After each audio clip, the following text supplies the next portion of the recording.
here in qualifying. He did, but I didn't really see him use the one that I thought was the most impressive in that heat race. I think he didn't really want to show Lusk, or he couldn't set up for it because Lusk was so close to him he couldn't go wide and use it. We heard Henry say, well, some of those lines are slower in one place, better in the other, and if you try them when you're in the lead, you can get past. So if he gets a start, has a little breathing room, a little cushion, he may be able to do that, and if he can, he's going to pull away. 32nd board is up. Who will win the 1/900 Pro Race $1,500 hole shot award? As round 2, the 250s are ready to go. Goggles are on. There was a shot at DeCoster just over the shoulder of the starter. He's down in the first corner. Hoping to see a lot of yellow in there. The tension builds. This record crowd in Houston starting to stand on their feet as the board goes sideways. Any moment now. We're off to the Astrodome. Oh, what a pack. Jeff Emig goes to the outside. There's Ezra Lusk, number 3, takes the lead. He'll get the whole shot money. Ryan Hughes, number 10. Jeremy McGrath in 3rd. Emig and McGrath almost collided. Emig got the better end of that deal. Hughes is up in there. After a horrible first round, I talked to him after practice and said, I feel good. I didn't really do much all week. I'm healthy again. I can at least tie my shoes. LaRocco, a good start in 6th as we take a look at our leader, Ezra Lusk. Hughes is in so much pain in L.A. Now he's got to look at the lead. See if he can stay there. Lusk has been fast. Pointed out earlier tonight, a lot of people feel like if Lusk gets a good start, keeps it on 2 wheels, he's a sure win. But McGrath is right there. Emig is right there. Wyndham is right behind McGrath. All the good guys have a shot or up front in position. You know, David Bailey, it was really interesting when I talked with Ezra Lusk earlier. When I asked him about Los Angeles and his mental strategy for Houston, he says, Houston is the first race of my season this year. And that's how he's running. Well, I'm not going to look at that as my first race because everything wasn't right. You know, it's kind of nothing really happened like it was supposed to, and there were some things that held me back that shouldn't have even happened. So we're just looking at this as my first race. I just got back from Japan. I just won 4 motos, and we're ready to go. Everything's set up right, and we're ready to race. Ezra Lusk in 1st. Hughes in 2nd. What a battle for 3rd. McGrath gets it back. Jeremy McGrath moves into 3rd. Well, it's got to feel good to pass Emig like that. Emig's not going to let him off the hook, though.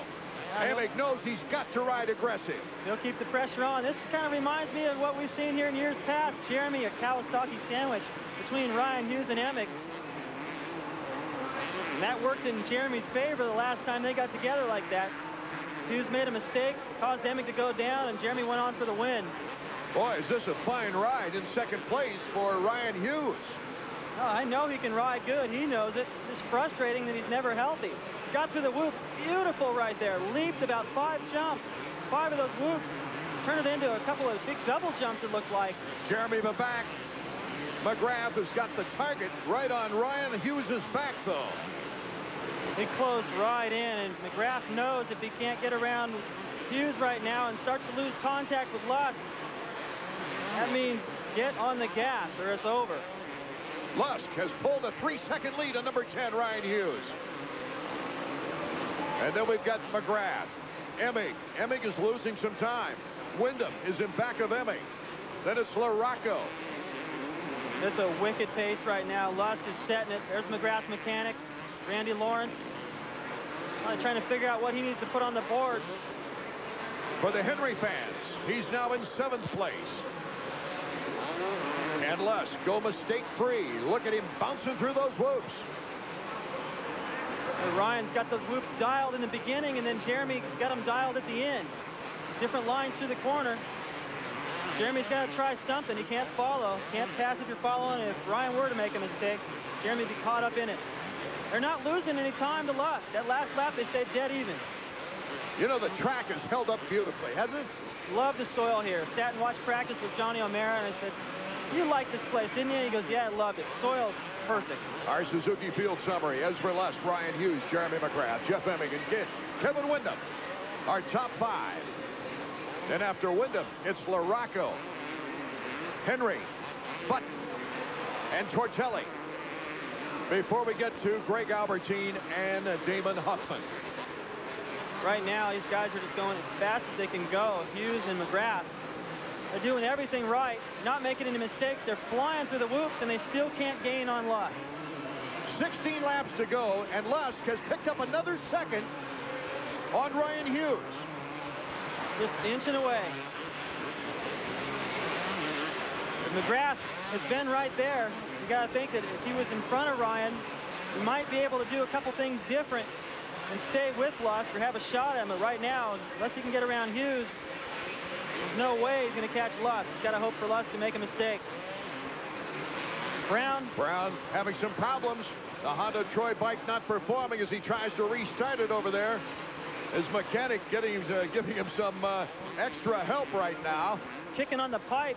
I think he might have got tangled with somebody, and that came out of the exhaust port, came out of the cylinder, so it's making all that noise. Dean Baker, his mechanic on that Honda of Troy crew.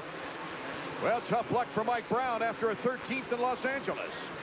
Watch Hughes leap into the whoop section. 1 hop, 2 hops. Beautiful. Little fishtail through there. That's where Jeremy gains right at the end, because Ryan actually backs off through those whoops to take the inside, protecting that line. If he didn't, Ryan might, or McGrath rather, would go in there and take it away from him. McGrath looking to retake a points lead, one that he hasn't seen for quite a while. Now, once again, he finds himself in the podium position in the beginning of the race. Starting to lose contact, though, with Lusk. Not in his sights as often. About a half a second to a second a lap is what they're losing on him right now. Jeremy McGrath's new mechanic this year is Randy Lawrence. Davey Coombs is with him now. Yeah, that was a familiar message you wrote out there, Randy. It says, don't follow. Yeah, I mean, Rhino's going just fast enough to keep Jeremy behind him right now. And if Jeremy follows him too much, he'll get in that pace. What we're trying to do is get by Rhino, so we can look ahead and see Esbert, maybe catch back up to him and make a good race out of this. That's the same kind of signal we used to see Skip Norfolk put out for McGrath, gentlemen. Randy's a smart kid. I call him a kid because he just seems like a kid to me.